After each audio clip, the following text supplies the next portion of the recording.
Assalamualaikum warahmatullahi wabarakatuh. Bismillah, alhamdulillah, wa salli ala rasulillah wa ala alihi wa azwajihi wa zurriyatihi wa ahli baitihi wa ashabihi ajma'in wa man tabi'ahum bi ihsanin ila yaumiddin. Wa rabbi ishrah li sadri wa yassir li amri wa hlul 'uqdatam min lisani yafqahu qawli. Rabbi zidna ilman warzuqna fahman wa qala mu'allif wa nafa'na bihi wa amala bihi wa bi ulumihi fid dharain. Bapak Ibu hadirin rahimakumullah, rahmatullah kami, sahabat kami yang dimuliakan oleh Allah Subhanahu wa taala. Semoga Allah Subhanahu wa taala jadikan kita orang yang taibin, orang yang taubat. Karena syaratnya taubat bagi orang yang dia Islamnya sejak dari lahir, alias bawaan kedua orang tua. Dalam kitab Ihya Ulumuddin dijelaskan adalah dia wajib mempelajari Islam sehingga hilang kelalaiannya di dalam mengamalkan agama Islam. Ini taubatnya orang yang sejak lahir dia sudah Islam. Wajib dia belajar agama Islam sehingga hilang kelalaiannya di dalam mengamalkan agama tersebut.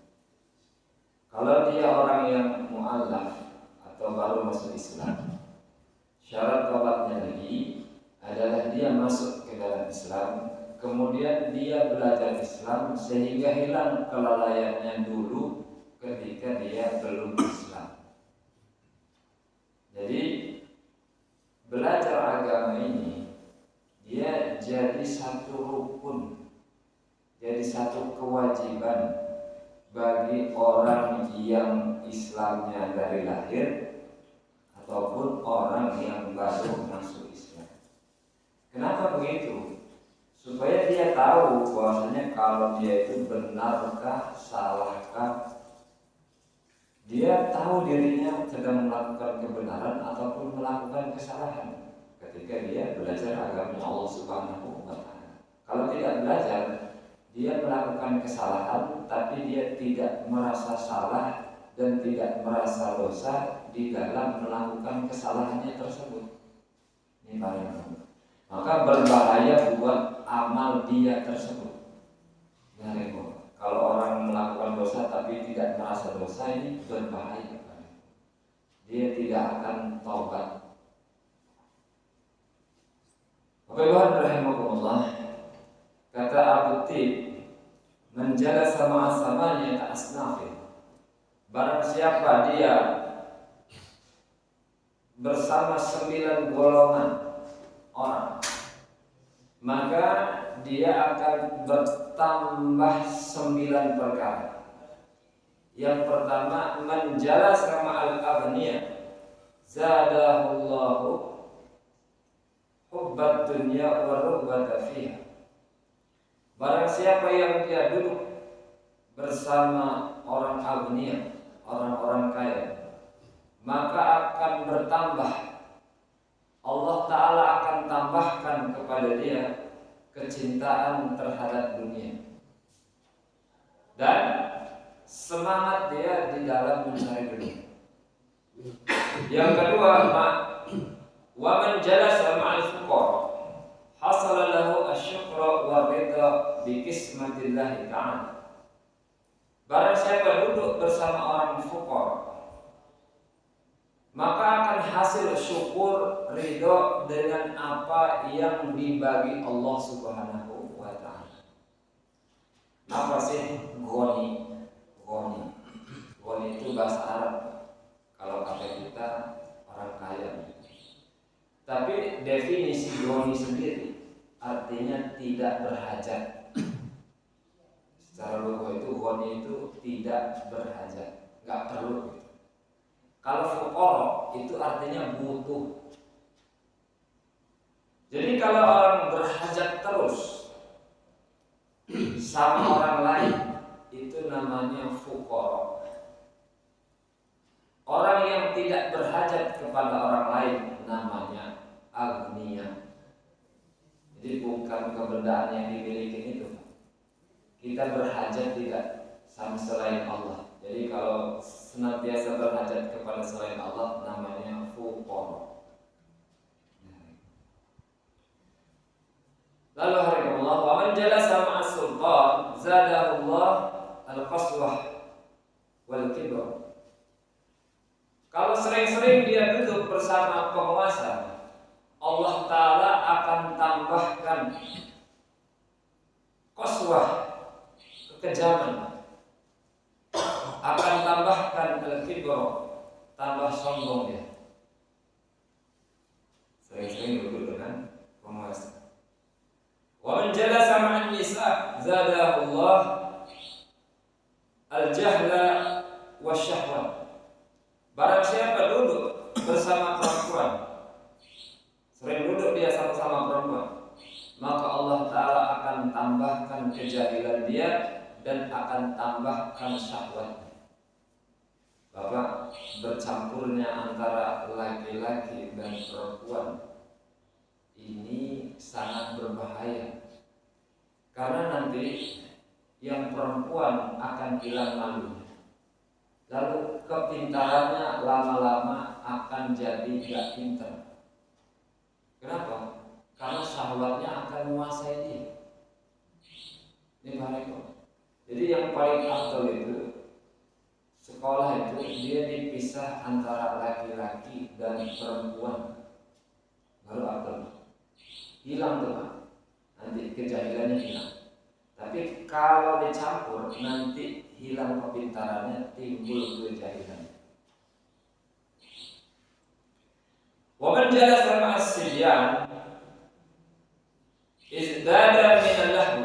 Barang siapa sering-sering duduk sama anak-anak kecil, maka akan tambah-tambah dia sering main-mainnya. Wa man jalasa ma'al fusaq izdada min al-jur'ah ala dzunubi wa taswif at-taubah. Barang siapa sering duduk bersama orang fasik, orang yang durhaka, maka akan tambah keberaniannya untuk melaksanakan dosa dan dia akan menunda-nunda taubat. Orang yang sering duduk dengan pezina nanti akan menganggap zina itu enggak dosa. Lama-lama Pak. Orang yang duduk dengan orang yang suka maling, nanti lama-lama dia merasa maling itu enggak dosa.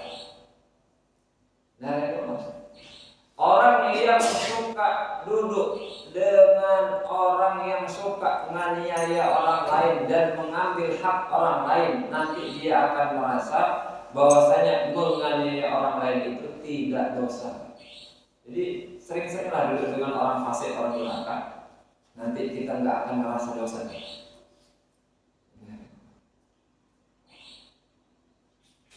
Lalu man jalasa ma'as sholihin izdada rubatan fitar.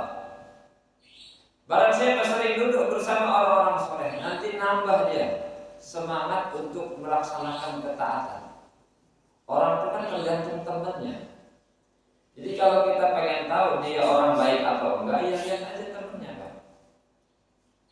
Karena orang baik nggak mungkin nyaman temenan dengan orang jahat. Begitu juga orang jahat nggak mungkin nyaman berteman dengan orang baik. Kebalikannya, dia harus satu komunitas. Jadi kalau lain komunitas langsung nggak nyaman begitu. Wa man jalasa ma'al ulama izdada minal ilmi wal amal. Barang siapa sering duduk bersama alim ulama, nanti akan bertambah dekat dengan ilmu, akan tambah dekat dengan amal. Jadi sering-sering Pak. Teman itu ada macamnya. Ada teman kayak makanan, butuh terus. Ada teman kayak obat. Ada teman kayak penyakit. Dalam kitab Marokil Kuliah. Teman yang kayak makanan apa? Ulama. Karena kehidupan kita pasti akan berakhir, sedangkan amal wajib benar. Kita itu mestinya sama ulama kayak makanan. Kita yang nyari, bukan ulama yang nyari. Tanya makanya Pak itu, sholat saya udah benar belum? Lisan saya sudah benar belum? Kayak makanan perlu terus. Karena tiap hari kehidupan itu wajib bertambah amal, dan syarat bertambahnya amal wajib bertambah ilmu. Jadi kalau jauh dari alim ulama, maka tidak akan bertambah ilmu dan akan sulit bertambah amal. Ada teman seperti obat. Kalau butuh duit sama dia, kalau butuh motor sama dia, kendaraan. Kalau perlu kopi sama Pak Jul, misalnya begitu balik. Ini namanya teman kayak obat. Kalau perlu tenda sama beliau gitu. Ini teman seperti obat. Perlunya kadang-kadang, enggak sering begitu. Kadang-kadang sesuai dengan kebutuhan penyakitnya apa. Kalau butuh sama dia.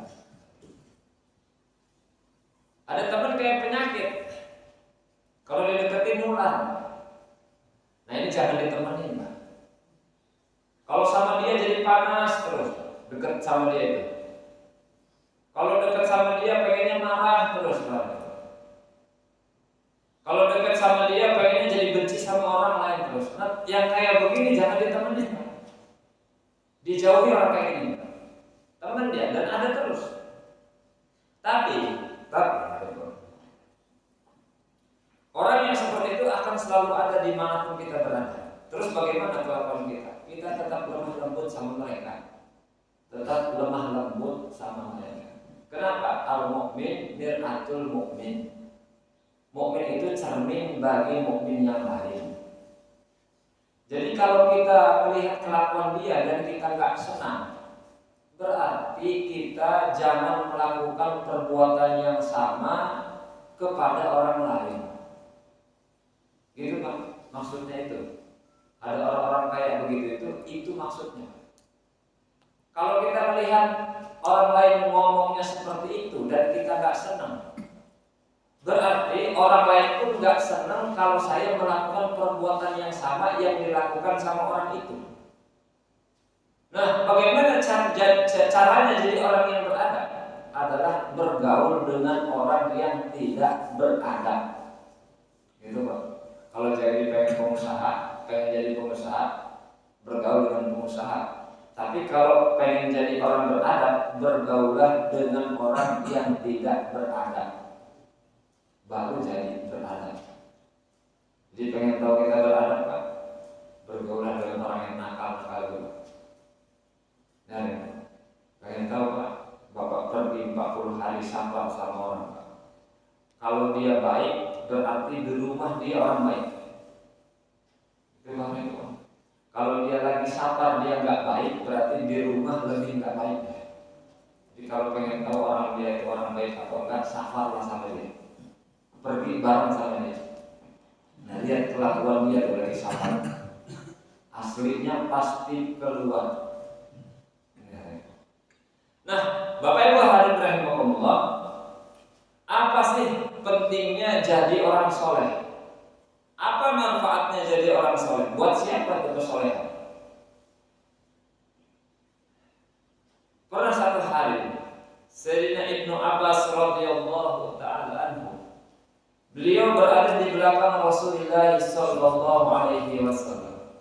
Kemudian Nabi bersabda, "Ya gulam, inni u'allimuka kalimat." Wahai anak, aku wahai budak, sesungguhnya aku ingin mengajarkan kepada engkau beberapa kalimat. Ihfazillah yahfazka. Jagalah Allah, maka Allah Ta'ala akan menjaga terhadap kamu. Ihfazillah tajidhu tujahak.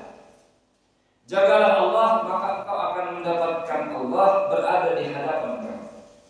Idza sa'alta fas'alillah. Jika kamu minta, mintalah sama Allah. Wa idza sta'anta fasta'in billah. Jika kamu minta tolong, maka minta tolonglah sama Allah. Wa'lam anna al-ummah law ijtama'at al-ay yanfa'uka bisyai'in ketahuilah seandainya umat orang banyak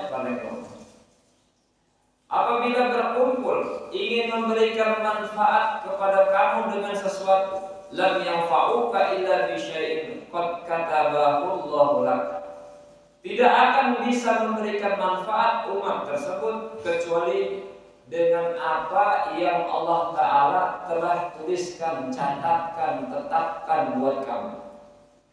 Walau ijtama'u ala ayyadur, apabila umat ingin membuat bahaya kepada kamu bisyai'in dengan sesuatu, lam yadurruka illa bisyai'in qad katabahu Allahu alaik, maka enggak akan bisa umat buat bahaya kepada kamu kecuali dengan sesuatu yang Allah Ta'ala telah catatkan buat kamu.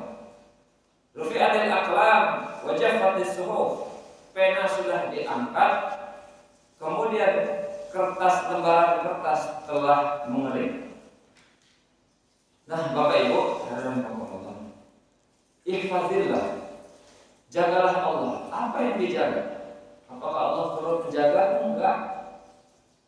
Maksudnya jagalah Allah adalah jaga perintah Allah, jaga semua apa yang diwajibkan oleh Allah, itu namanya jaga Allah.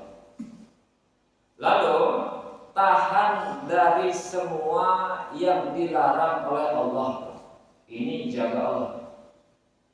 Yang diperintahkan tunaikan dengan benar syarat dan rukunnya. Yang dilarang haram, riba, ghibah, 70 macam lebih dosa besar, Allah, jangan dilakukan. Tahan. Ini namanya ihfazillah, jagalah Allah. Lalu setelah jaga perkara tersebut, maka yahfazka, Allah Ta'ala akan jaga kamu.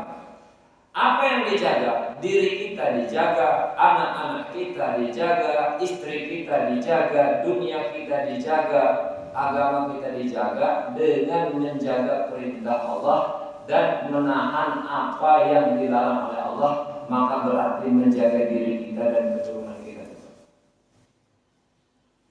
Pernah satu hari kata kebanyakan ulama, man hafadhallahu fi sabah, man hafadhallaha fi sabah wa subrihi hafadhahu fi kibrihi wa mata'ihi bi sam'ihi wa basarihi. Barang siapa menjaga Allah ketika ia masih muda dan masih kecil, maka Allah Ta'ala akan jaga dia ketika dia sudah tua, akalnya nanti normal, pendengarannya masih normal, nanti matanya juga nggak ragu kalau kita taat. Pernah satu hari, ini kebanyakan ulama umurnya lebih dari 100 tahun, masih normal akalnya, kekuatannya masih normal kayak anak muda. Ditanya apa sebabnya? Kata ulama tersebut, hadhihi jawarih hafaznaha minal ma'asi fi sudri fa hafadhaha Allahu alaina fil kibr. Ini anggota badan kami jaga dari maksiat sejak dari kecil, maka Allah Ta'ala akan jaga kepada kami. Allah Ta'ala telah menjaga kepada kami ketika kami sudah tua. Nah, terus gimana yang sudah terlanjur ini? Waktu kecil nakal, muda ya maning, SMA, masa-masa paling indah. Oh, bukan Pak. Kenapa indah ya maksiatku ya?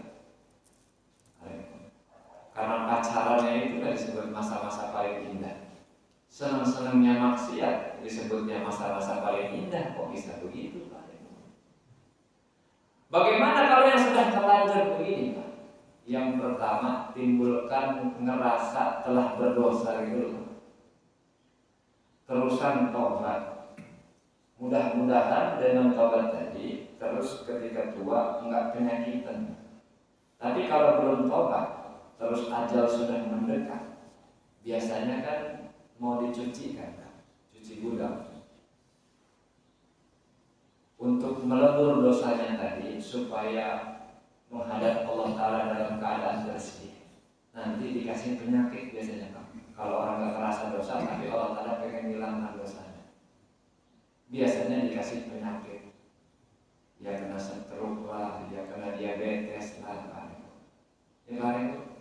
sehingga dia nanti dalam keadaan sakit, kemudian dia sabar, kemudian dia baru mau ke masjid taat, lalu nanti dosanya diampunkan oleh Allah Ta'ala. Nah, pengen dipaksa apa sukarela sekarang? Kalau dipaksa ya dikasih penyakit begitu Pak. Tapi Allah Ta'ala masih sayang Pak. Tapi kalau rumongso ngerasa, maka cepat apa? Dalam keadaan taat. Subhanallah. Man ittaqallaha faqad hafaza nafsah. Barang siapa bertakwa kepada Allah, maka sungguh dia telah menjaga kepada dirinya sendiri. Wa man dayya'a taqwa. Barang siapa merusak ketakwaannya, faqad dayya'a nafsah. Kalau dia rusak ketakwaannya, maka dia sungguh telah merusak dirinya sendiri. Jadi orang itu nggak taat sebenarnya merusak dirinya sendiri, bukan merusak Allah. Allah Ta'ala nggak butuh sama manusia. Allah Ta'ala nggak butuh sama amal kita, nggak ada pada itu. Di dalam surat Al-Kahfi ada kisah Nabi Musa dengan Nabi Khidir. Nah, ada rumah itu dihancurkan.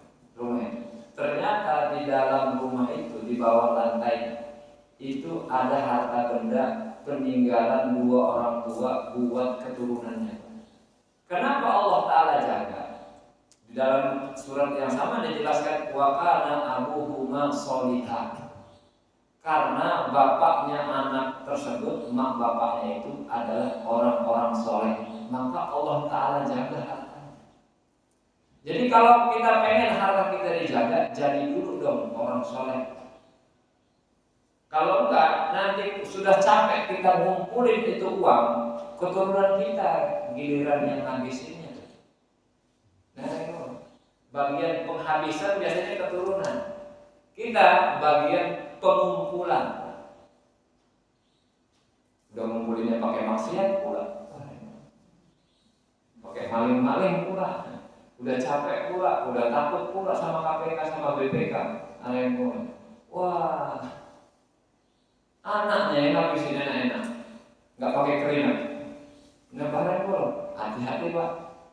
Ini ngumpulin harta barang-barang yang aneh, nanti keturunannya itu yang ngabisin. Jadi jangan jadi orang yang sial dua kali.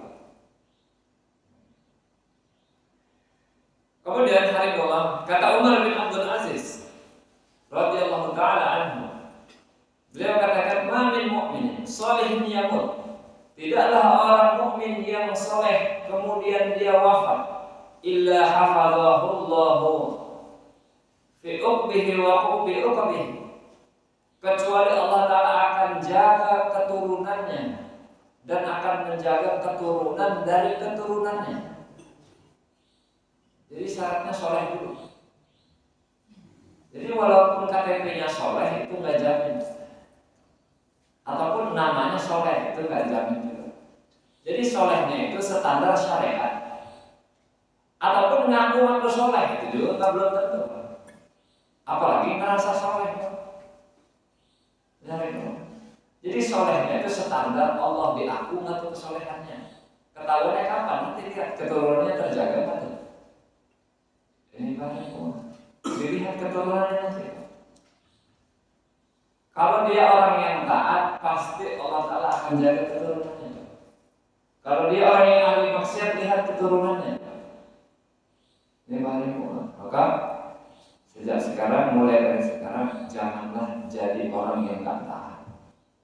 Kata ulama-ulama besar disebutkan, innallaha liyahfadha birrajul as-salih waladahu walada waladihi.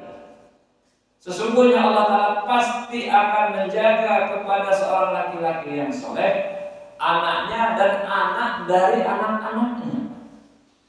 Pasti akan dijaga. Dan begitu juga sekelilingnya. Sekelilingnya orang-orang soleh itu pasti dijaga. Makanya bagusnya satu kampung itu, satu masjid itu ada ulamanya yang menjadi tonggak daripada kampung itu. Sehingga kalau ada masalah apa-apa, tanya sama ulama itu. Sehingga kesolehannya itu merata kepada kampung itu, kebaikannya merata kepada kampung itu. Bagusnya begitu, Pak. Bagusnya itu begitu. Jadi setiap masjid itu ada alim ulamanya, sehingga kesolehannya akan memberikan dampak kepada orang kampung tersebut. Kalau belum ada, ya jadikan ulama. Orang-orang kampung kita itu dipondokkan sumbangan untuk mencetak alim ulama. Yuk kita bareng-bareng supaya kampung kita ini ada ulamanya. Gimana caranya? Kalau sudah ada yang mau pesantren, ya alhamdulillah. Memang mau dicetak jadi alim ulama.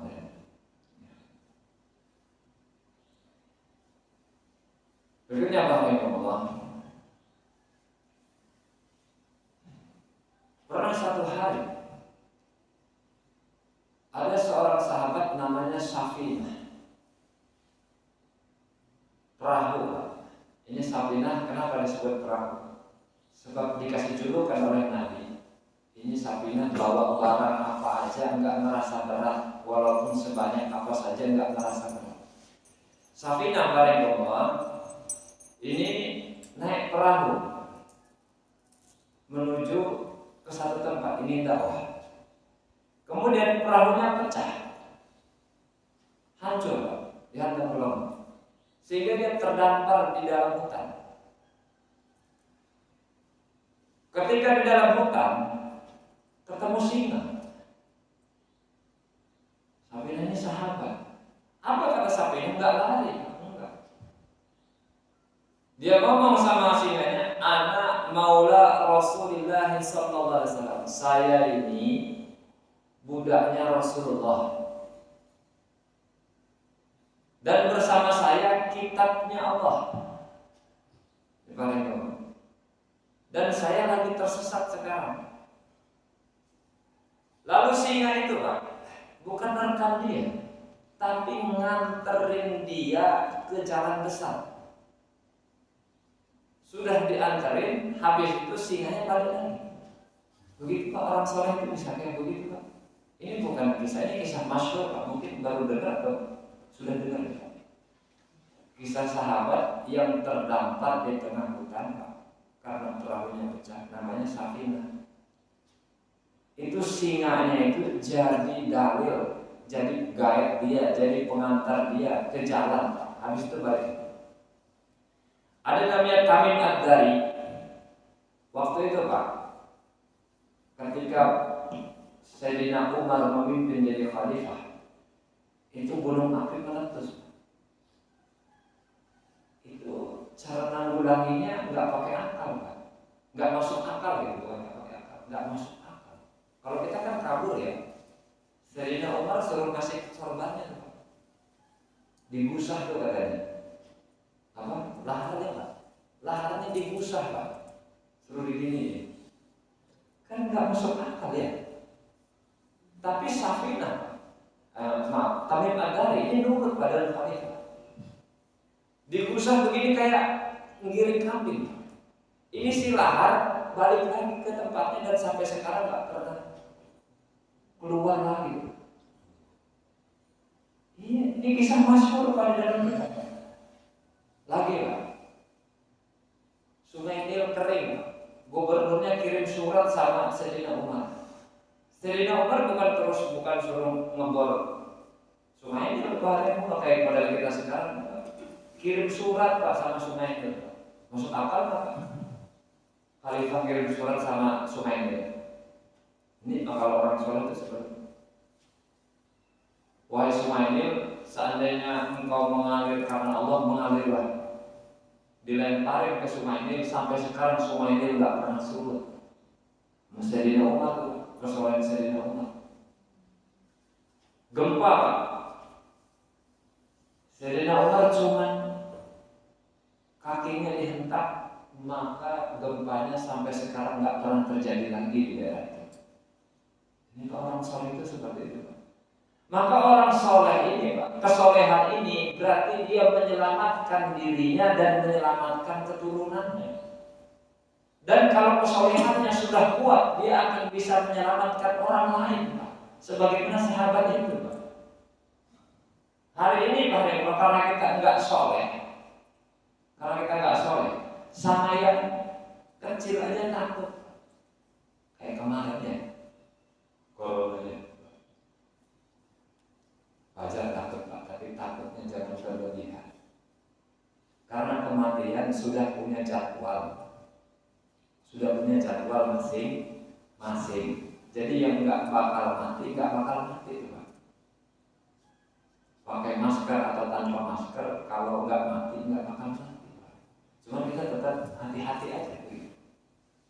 Adapun yang tiap hari diumumkan mati, memang udah jadwalnya Pak. Orang ada yang mati berjamaah kok, nyemplung kapal dari atas turun ke bawah Pak. Wah, buyar sama daging-daging, nggak kelihatan lagi. Mati berjamaah, karena kematian sudah ada jadwalnya masing-masing, nggak akan terlupa. Ini Pak Demo. Jadi orang itu kalau dia nggak soleh, nggak takut sama Allah, nanti Allah Ta'ala akan bikin takut sama selain Allah. Ini Pak Demo. Kenapa? Artinya takut itu Pak, khauf. Artinya khauf itu anggota badannya tercegah dari maksiat dan anggota badannya melakukan ketaatan. Itu namanya khauf. Itu rasa takut itu begitu. Maka Pak, kalau orang nggak takut sama Allah, nanti Allah Ta'ala akan bikin takut sama selain Allah. Sama yang virus kayak gitu takut. Nanti sama nyamuk takut semua kan. Nanti sama orang yang penyakitan dikit takut semua kan. Kalau orang nggak takut sama Allah, nanti Allah Ta'ala akan bikin takut kepada selain Allah. Kayak Namrud, tahu Namrud kan? Raja. Itu raja sombongnya keliwatan. Setiap orang yang datang selalu sujud. Tahu matinya sebabnya apa? Nyamuk perempuan kakinya pincang masuk ke hidungnya sampai ke otaknya. Setiap goyang tuh kakinya si nyamuk perempuan tadi, kepalanya langsung pening, berdenyut. Setiap dia menghadap, tadinya suruh sujud, sekarang yang menghadap suruh buka sepatunya, suruh ngeplakin kepalanya, pecah kepalanya ini. Yuk, setiap malam suruh ngeplak kepalanya, ya pecah kepalanya. Matinya dalam keadaan hina. Ini maknanya itu. Jadi orang sombong itu nanti matinya dalam keadaan hina. Ini maknanya itu. Pentingnya jadilah orang yang taat. Niat jadi orang yang taat mulai dari sekarang. Nah, siapa orang yang paling dicinta di sisi manusia dan siapa orang yang paling dicinta di sisi Allah? Ahabbun nas ila nas man istaghna 'anil nas. Orang yang paling dicintai di sisi manusia adalah orang yang enggak berhajat sama manusia. Wa awwalun nas ila nas man ihtaja ila nas wa sa'alah. Orang yang paling dibenci, kalau orang yang paling dicinta sama manusia, orang yang enggak berhajat sama manusia. Tapi orang yang paling dibenci di sisi manusia, orang yang berhajat sama manusia dan sering minta sama mereka, Pak. Tukang minta-minta. Orang benci, Pak. Sekali dikasih, 2 kali dikasih, 3 kali, cari, minta terus dia. Jadi jangan suka minta-minta dan jangan suka pengen-pengenan punya orang lain. Kalau pengen disayangi sama manusia, Pak. Kalau pengen. Jadi misalnya kalau dimutasi sama pimpinan nggak masalah Pak. Karena saya nggak berhajat sama kamu, yang ngasih rezeki bukan kamu, Allah begitu loh Pak. Dakwahnya sama pimpinan Pak. Silahkan Pak pindahkan saya, silahkan pecat saya. Yang ngasih rezeki bukan Bapak tapi Allah. Ini Pak nggak masalah. Jangan sampai taat kepada atasan sehingga kita bermaksiat kepada perintah Allah. Ini Pak baru benar Pak. Wahabun nas ilallah. Sekarang kebalikannya. Orang yang paling dicintai di sisi Allah, man sa'alahu wastaghna bihi an ghairihi. Orang yang paling dicintai Allah Ta'ala di antara manusia adalah orang yang sering minta sama Allah dan dia enggak berhajat kepada selain Allah. Kalau orang sering diminta dia marah, kalau Allah enggak diminta Allah marah. Kebalikannya, kalau orang enggak diminta senang, kalau Allah Ta'ala sering diminta senang. Tuh kebalikannya semua tuh. Jadi sama Allah Ta'ala minta yang banyak, jangan sedikit-sedikit. Jangan mintanya duit terus Bapak Ibu. Itu bagian yang pasti akan terjadi itu duit. Pasti akan kebagian semua, tinggal kadarnya aja duit. Ada yang banyak, ada yang dikit, itu aja. Dan pasti kebagian semua sampai dia mati itu gak akan berhenti mengalir rezeki. Tapi kebalikannya, orang yang paling dibenci di sisi Allah Ta'ala di antara manusia adalah orang yang enggak butuh sama Allah, yang enggak berhajat sama Allah dan sering minta-minta kepada selain Allah. Itu Allah Ta'ala benci betul Pak. Sama Allah seolah-olah enggak butuh. Allahumma antas salam, langsung jalan aja dia. Enggak mau doa lagi. Doa apa? Walaupun Allahumma antas salam, doa sendiri habis. Jangan buru-buru bubaran. Tiap sholat itu ada satu doa yang dikabulkan. Kalau Bapak susah doanya dikabulkan Pak, tengok orang sakit. Tengok orang sakit. Nah, itu ada satu doa yang doanya seperti malaikat. Bapak enggak punya uang untuk bayar utang Pak. Caranya Pak, kunjungi orang sakit, bawa kresek sedikit. Nanti Bapak doa, minta aminin sama dia. Nanti dibayarin utangnya sama Allah. Bukan sama yang sakit. Yang sakit dia gak bisa Pak. Nah ini kecuali ada warisan itu yang sakit. Nah ini gitu saja Pak. Ada satu doa yang kamu atau saling doakan. Saling doakan. Misalnya A sama B. Kita ini pada nggak bisa bayar utang ya? Iya, yaudah. Kata yang A, kamu doakan saya. Kata yang B, kamu doakan saya gitu. Nah, Bapak doakan ya Allah, si B ya Allah bayarkan utangnya. Kata malaikat, kamu duluan gitu Pak. Salah satu doa yang dikabulkan adalah mendoakan saudaranya yang muslim dalam keadaan gaib, dia tidak tahu. Itu cara doa Pak. Kalau doa sendiri belum tentu dikabulkan, cara doanya itu dua perkara. Kalau pengen mudah dikabulkan. Nah, tapi minta ini ada dua macam. Minta itu ada dua macam. Yang pertama minta yang bisa kabulkan cuma Allah. Apa dia? Minta hidayah. Ini yang ngasih Allah Pak. Makanya kalau ngajak jangan maksa. Ajak aja orang tuh, nanti dia dapat hidayah apa enggak terserah Allah tuh. Kasih tahu aja kebenaran Pak, jangan maksa Pak. Karena yang ngasih hidayah Allah. Dia belum mau ke masjid, ya kasih tahu aja di masjid ada kajian, di masjid ada orang sholat berjamaah dengan baik-baik Pak. Berikutnya taufik. Taufiknya Allah Ta'ala ini diminta yang bisa mengabulkan Allah. Nah kita bisa ke masjid ini taufiknya Allah. Bukan gara-gara kita sehat bukan. Jadi orang taat itu bukan gara-gara dia bisa bukan. Gara-gara rahmatnya Allah Pak. Taufiknya Allah Ta'ala dia bisa taat Pak. Bukan gara-gara dia bisa-bisa sendiri bukan. Makanya jangan sok mengurangi ketaatannya. Itu rahmatnya Allah Pak. Kita bisa ngapal Quran ini rahmatnya Allah. Kita bisa ngaji ini rahmatnya Allah. Bukan gara-gara kita bisa, gara-gara Allah sayang sama kita. Jadi kalau orang riya, ujub, dia menyandarkan amal soleh dengan dirinya. bukan dengan Allah. Meniadakan Allah tuh orang riya sama ujub itu. Makanya batal semua pahalanya. Karena dia nyandarkan amal solehnya kepada dirinya, bukan kepada Allah. Ini paling maka hati-hati Pak. Bisa rusak amal itu dengan dua perkara, ujub sama riya.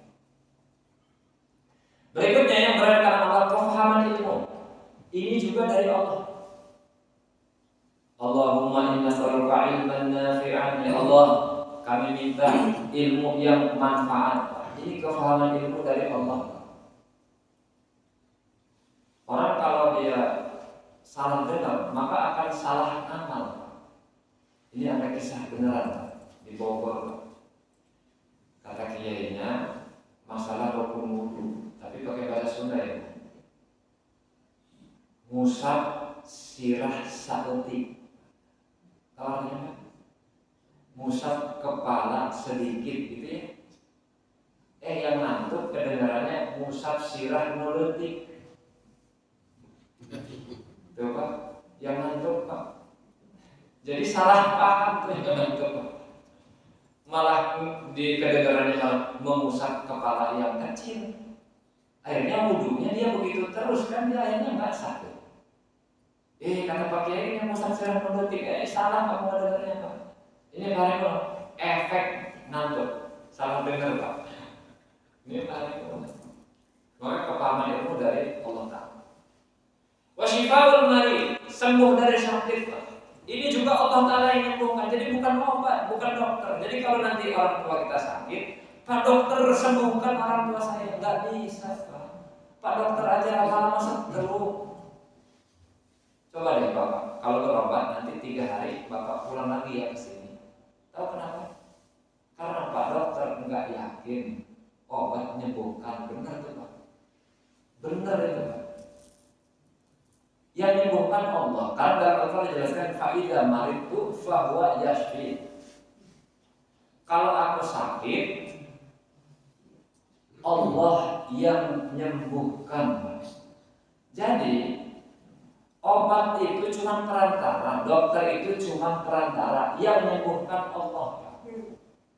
Kalau seandainya Pak dokter bisa menyembuhkan, dia bisa mencegah penyakit yang akan datang sama dirinya.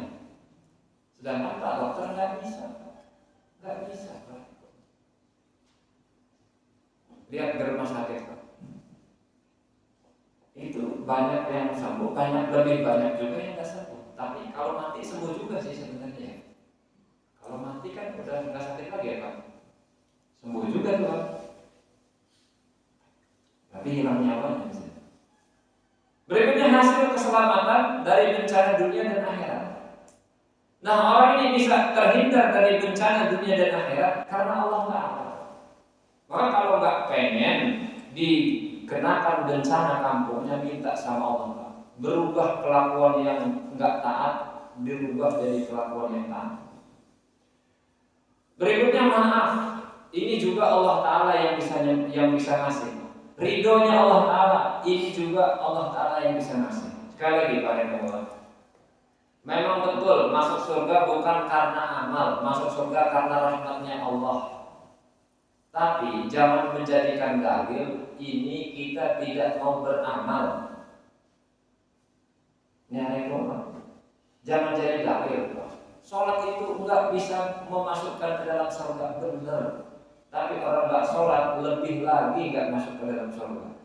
Begitu kan? Di dalam amal ada keridhaan Allah. Nanti kalau Allah Ta'ala ridho, maka akan masuk kita ke dalam surga. Betul amal tidak memasukkan surga, rahmatnya Allah, ridhonya Allah. Tetapi di dalam amal ada keridhaan Allah. Begitu juga masuk surga, terhindar dari neraka. Ini cuma Allah Ta'ala yang bisa ngasih. Jadi ketika sama Ustaz tanya, Pak Ustaz kira-kira orang ini masuk surga atau neraka ya? Nggak bisa Pak. Pak Ustaz nggak bisa menentukan karena Pak Ustaz bukan panitia surga dan neraka kan? Jadi jangan suka memponis orang ahli neraka Pak. Bahaya Pak. Karena yang bisa masukkan itu Allah. Nah, Pak Ustaz juga nggak boleh menentukan itu. Ahli neraka nggak boleh. bid'ah, dolar fitnah. Wah, banyak sekali orang masuk neraka. Nah yang kedua, ini minta sama manusia dan yang bisa ngasih manusia, Pak. Tapi caranya bukan minta langsung, Pak. Caranya bukan minta langsung. Caranya minta dulu sama Allah supaya dimudahkan dia ngasih sama kita. Contoh, Pak, kita perlu sama orang supaya orang itu ngasih sesuatu sama kita. Ini diminta dulu sama Allah, Pak. Supaya dilembutkan hatinya, dia supaya lebih mudah ngasih kepada kita, baru minta sama dia. Misalnya minta duit, itu jangan langsung minta. Allahnya dirayu dulu. Pengen minta jabatan, ini Allah Ta'ala dulu diminta. Nah, dalam hadis dijelaskan, man sa'ala syai'an ma indahu ma yughnihi fa inna ma yastaghsir min jamri jahannam. Barang siapa meminta kepada sesuatu, tapi dia punya sebenarnya, Pak.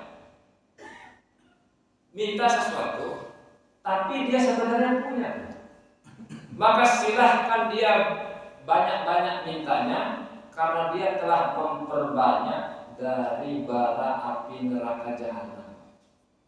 Jadi kalau enggak punya boleh minta, tapi kalau punya jangan pura-pura enggak punya. Ini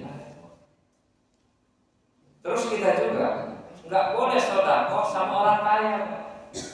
La tahillu sedekah lil ghaniyin wala li marratin.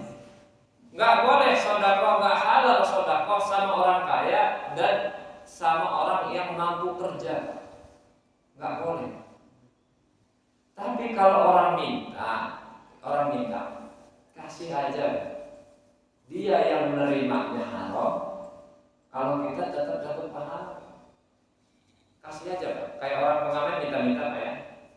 Daripada dia rusuh, kasih saja, Pak. Enggak masalah.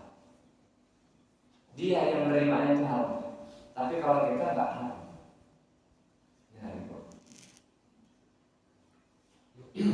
Pernah satu hari Sayyidina Ali doa kedengaran sama Nabi, Allahumma abdina an khalqika. Ya Allah, jangan butuhkan aku sama makhlukmu. Apa kata Nabi? La taqul hakata. Jangan kamu ngomong kayak begini. Fa innal khalqa yahtaju ba'duhum ila ba'di. Sesungguhnya makhluk itu, manusia itu, ini membutuhkan sebagian mereka kepada sebagian yang lain. Doanya kayak begini loh. Allahumma aghnina an syirari khalqika. Ya Allah, jangan butuhkan aku dari paling buruknya makhluk Engkau. Allahumma aghnina an syirari khalqika. Siapa dia ya Rasulullah? Orang yang paling jelek di antara makhluk-makhluknya Allah Ta'ala. Alladzina idza uqtu manu. Orang yang paling jelek itu adalah orang yang kalau dia ngasih terus dia suka ngungkit. Dia kalau ngasih suka ngungkit. Nah, kalau nggak saya, ini paling. Terus wa idza mana'u, kalau dia nggak ngasih malah nyela dia. Sudah nggak ngasih ngece pula. Ngeledek pula. Ini hari ini orang yang paling jelek. Kalau ngasih dia mungkin, kalau nggak ngasih ngeledek, ngehina. Malas betul kamu. Nah, sudah ngasih enggak ngeledek pula. Jangan ngeledek. Fa idza sta'anta fasta'in billah. Kalau kamu minta tolong, maka mintalah tolong sama Allah Ta'ala. Karena Allah Ta'ala qadir ala syai', kuasa atas segala sesuatu. Kalau orang sering minta sama selain Allah, yang terakhir, nanti akan turun harga dirinya. Kalau orang sering minta-minta kepada selain Allah, nanti kemuliaannya akan turun. Ini baik. Maka jangan suka minta-minta sama selain Allah Subhanahu wa ta'ala. Dari sini banyak yang tanya.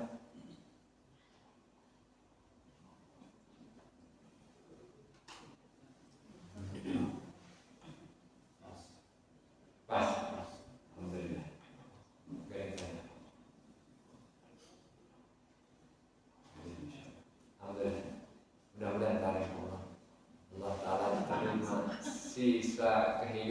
kita. Jadi gak usah takut apa-apa. Kalau orang ini pengen ngasih manfaat, itu semua memang sudah ada catatannya. Orang mau nolong apa enggak sama kita, memang sudah ada catatannya. Jadi gak usah kecewa. Jadi orang pengen bikin bahaya, itu juga sudah ada catatannya.